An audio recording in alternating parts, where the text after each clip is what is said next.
अस्सलाम वालेकुम वरहमतुल्लाहि वबरकातुहू। अगर आप वर्ल्ड कप का कंप्लीट स्केड्यूल जानना चाहते हैं, लाइव स्ट्रीमिंग के बारे में जानना चाहते हैं तो आपको दो लिंक्स कमेंट सेक्शन के अंदर मिल जाएंगे। किसी भी लिंक पर क्लिक करके आप बिल्कुल आसानी के साथ देख सकते हैं। पाकिस्तान का मुकाबला इंडिया, दोनों टीम्स की प्लेइंग 11 पर आज हम सबसे पहले हम दोनों टीम्स की प्लेइंग 11 पर बातचीत कर लेते हैं।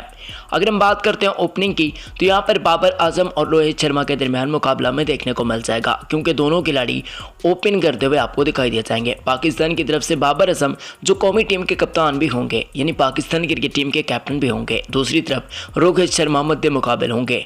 अगर दोनों को कंपैरिजन करते गए तो मेरे ख्याल से बाबर आजम कहीं ऊपर दर्जे पर रोहित शर्मा से दिखाई दिए जा रही है। रीसेंट परफॉर्मेंस दोनों की बहुत अच्छी है, टेस्ट हो, T20 हो या फिर हो ODI का फॉर्मेट, दोनों ने लाजवाब किस्म की परफॉर्मेंस का मुजाहरा किया है। तो इसलिए हम बाबर आजम को ज़्यादा नंबर देना चाहते हैं। अगर हम बात करते हैं नंबर 2 की तो यहाँ पर वैसे रिजवान को होना चाहिए, मगर चूंकि वो विकेट कीपर के दायरे के अंदर आते हैं तो ऐसे लिए ऋषभ पंत के साथ उनका मुकाबला हमें देखने को मिल जाएगा।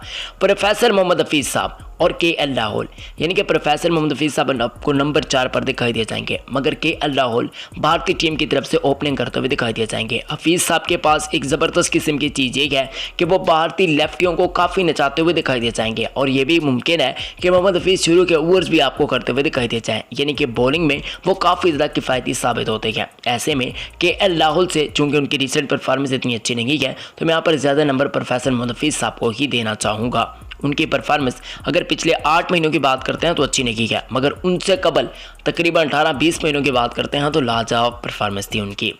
अगर हम बात करते हैं नंबर 3 के स्पॉट पर तो यहाँ पर वैसे काफ़ी तब्दीलियाँ आपको देखने को मिल सकती हैं, मगर कंफर्म यही है कि शोएब मकसूद भी पाकिस्तान की तरफ से नंबर 3 पर ही बल्लेबाजी करते हुए दिखाई दिए जाएंगे, जैसा कि भारतीय टीम की तरफ से आपको विराट कोहली ओपनिंग नहीं बल्कि नंबर 3 के स्पॉट पर दिखाई दिए जाएंगे।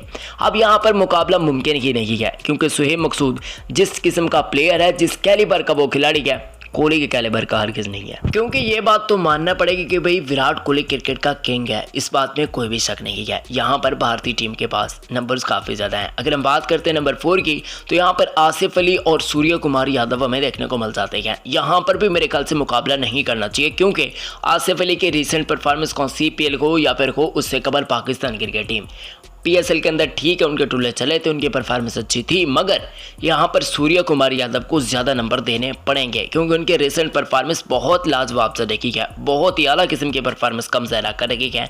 तो यहाँ पर दोस्तों भारतीय टीम बाजी ले जाती है, और भारतीय क्रिकेट टीम के पास एक अच्छा खासा मल्टी टैलेंटेड मिडिल ऑर्डर बल्लेबाज मौजूद है, जबकि पाकिस्तान के पास टूलर मास्टर है। अगर ये चल गया तो भाई फिर तबाही मचा देंगे। उनके बाद ईशान किशन और खुशदिल शाह के दरमियान मुकाबला देखने को मिल जाता है। मेरे से दोनों एक ही कैलिबर के हैं, दोनों की परफॉर्मेंस भी तकरीबन एक ही जैसी है, क्योंकि खुशदिल शाह PSL के अंदर काफ़ी अच्छी परफॉर्मेंस का मुजाहरा कर चुके हैं, और ईशान किशन भी तकरीबन IPL के अंदर बहुत अच्छी परफॉर्मेंस का मुजाहरा कर चुके हैं। तो यहाँ पर दोनों के दरमियान 50-50 चांस है, मतलब दोनों एक ही कैलिबर के खिलाड़ी हैं। दोनों अगर चल जाते हैं तो ऐसे में एक ही बार में मैच को ले उड़ेंगे, यानी कि इन दोनों नौजवानों के पास इतनी पावर मौजूद है। ठीक है, पाकिस्तान में तनकीद काफ़ी है, क्योंकि प्लेयर्स को बैक ही नहीं करते। खुशदिल शाह को मेरे ख्याल से बैक करने की ज़रूरत है। वैसे स्क्वाड के अंदर तब्दीली होती है तो ऐसे में नए खिलाड़ी भी आपको देखने को मिल जाते हैं। अब ऋषभ पंत और उनके साथ मोहम्मद रिजवान, ये दोनों प्लेइंग 11 के अंदर होंगे, दोनों खेलते हुए भी दिखाई दिए जाएंगे। दोनों कंफर्म तौर पर कंफर्म चांसेस हैं, अगर खुदा न खास्ता किसी को कुछ ना हुआ तो ऐसे में लगता ये है कि दोनों टीम की दोनों विकेट कीपिंग यहीं करते हुए दिखाई दिए जाएंगे। यहाँ पर मेरे ख्याल से कोई मुकाबला रिजवान का है नहीं।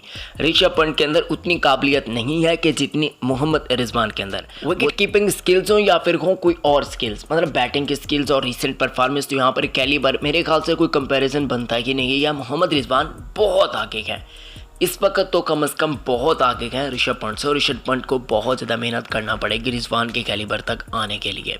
रिजवान के आप रिसेंट स्टैट्स भी उठा सकते हैं। उनके बाद वैसे यहाँ पर हार्दिक पांड्या के साथ मुझे हसन अली को रखना चाहिए था, चूँकि नंबरिंग कुछ ऐसी बन गई है तो मैं यहाँ पर शादाब खान और हार्दिक पांड्या को रख रहा हूँ।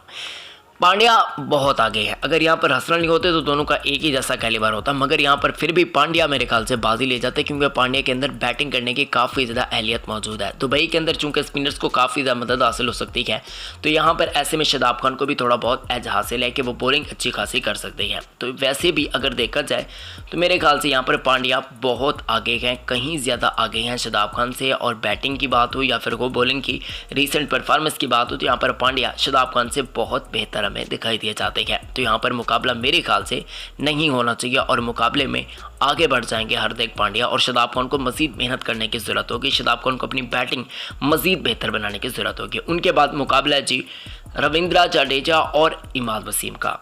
यहाँ पर मुकाबला बनता है खासकर T20 फॉर्मेट का, क्योंकि टेस्ट फॉर्मेट में इमाद वसीम नहीं दिखाई दे जाते, जबकि रविंद्र जडेजा तकरीबन टेस्ट मैचेस खेलते हुए दिखाई दे जाते हैं, जहाँ पर उनकी बैटिंग और बॉलिंग दोनों काफ़ी, और फील्डिंग की तो भाई बात ही नहीं है, मतलब फील्डिंग की वजह से ले जाएंगे। बाकी अगर बैटिंग और बॉलिंग की बात करते हैं खासकर T20 फॉर्मेट की, तो मेरे ख्याल से इमाद वसीम को एज हासिल है। इमाद वसीम काफ़ी किफ़ायती भी साबित होते हैं और बैटिंग में आकर काफ़ी अच्छे फंसे हुए मैचेस को भी निकाल लेते हैं, यानी कि उतनी इनके अंदर एहलियत मौजूद है। जबकि रविंद्र जडेजा की बात करते हैं तो उनकी फील्डिंग तो बहुत बेहतर है, मगर वो T20 फॉर्मेट की सतह पर बहुत कम दिखाई दे जाते हैं, क्योंकि ज़्यादातर कुलदीप यादव या फिर युजवेंद्र चहल ही दिखाई दिए गए इंडिया के पास जो मैचेस हुए हैं उनको अगर देखते हैं। तो ऐसे में रविंद्र जडेजा से बहुत बेहतर है इमाद वसीम, चूँकि उनको एक्सपीरियंस भी है और काफ़ी ज़्यादा वो T20 रिसेंट खेल भी चुके हैं। उनके बाद जनाब मोहम्मद वसीम जूनियर और रविचंद्रन अश्विन।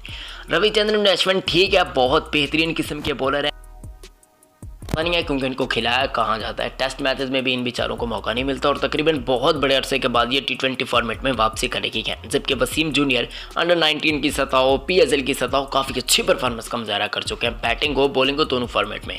मगर चूंकि एक्सपीरियंस रवि के पास काफ़ी ज़्यादा है, तो ऐसे में रविचंद्रन अश्विन को ज़्यादा वोट देने ही पड़ेंगे और उनके पास एक्सपीरियंस भी कूट कर भरा हुआ है, वो अपने एक्सपीरियंस को शेयर भी कर सकते हैं और मैचेस भी जितवा सकते हैं। मगर पाकिस्तान के खिलाफ मेरे ख्याल से, मैं चूँकि पाकिस्तानी हूँ तो पाकिस्तान को मैं सपोर्ट करूँगा और मैं यही समझूंगा कि इंशाल्लाह पाकिस्तान के खिलाफ इनकी परफॉर्मेंस इंतहाई नाकिस होगी।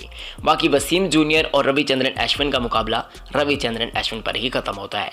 ये है जी मुकाबला असल। हाँ, इसी मुकाबले की मैं बात कर रहा था। जसप्रीत बुमराह बा मुकाबला शाहीन अफरीदी। टेस्ट फॉर्मेट हो, वनडे फॉर्मेट हो या फिर को T20 का फॉर्मेट, दोनों खिलाड़ी अमेजिंग किस्म की परफॉर्मेंस का मुजाहरा करते हैं, बहुत ही सुपीरियर किस्म की। यहाँ पर मेरे ख्याल से कंपैरिजन बनता नहीं है, दोनों एक ही कैलिबर के खिलाड़ी हैं। चूँकि जसप्रीत बुमराह के पास थोड़ा सा एक्सपीरियंस ज़्यादा है, मगर शाहीन अफरीदी ने भी साबित कर दिया कि वह एक्सपीरियंस की कोई कमी नहीं उनके पास भी नहीं है। उनको भी तकरीबन हर फॉर्मेट के अंदर खिलाया जाता है और मैचेस काफ़ी ज़्यादा उनको भी खेलने को मिल जाते हैं और उनकी परफॉर्मेंस इंतहाई लाजवाब देती है। टेस्ट के फॉर्मेट हो, अभी वेस्ट इंडीज़ के खिलाफ कैसी परफॉर्मेंस का मुजाहरा किया, जबकि जसप्रीत बुमराह ने इंग्लैंड जैसी टीम के खिलाफ बहुत ही लाजवाब किस्म की परफॉर्मेंस का मुजाहरा किया। दोनों के अवे सीरीज थी, मतलब एक इंडियन टीम भी इंग्लैंड के अंदर खेल रही थी और पाकिस्तान क्रिकेट टीम भी वेस्ट इंडीज़ के अंदर खेल रही थी, दोनों एक ही जैसे कैलिबर के खिलाड़ी हैं। उनके बाद मोहम्मद शामी बमुकाबला हसन अली। देखें, मोहम्मद शामी भी ऐसे खिलाड़ी हैं जिनको T20 फॉर्मेट में बहुत कम मौके में, यहाँ पर वैसे भुवनेश्वर कुमार भी हो सकते थे, मगर यहाँ पर हसन अली बाजी चूँकि ले जाएंगे, तो ऐसे में जिस भी खिलाड़ी को आप रख लें, हसन अली बाजी ज़रूर लेते हुए आपको दिखाई दे जाएंगे। बाकी दोनों टीम्स की कंपैरिजन प्लेइंग 11 यही थी जो मैंने आपको बताई है। उम्मीद करता हूँ कि आपको वीडियो काफ़ी ज़्यादा पसंद आई होगी। अगर आपको वीडियो पसंद है तो वीडियो को लाइक कीजिएगा। अगर मुकाबले की बात करते हैं तो 24 अक्टूबर को 7 बजे पाकिस्तान के मुताबिक और इंडियन टाइम के मुताबिक 7:30 बजे मैच शुरू हो जाएगा। आप PTV स्पोर्ट पर इस मैच को देख पाएंगे।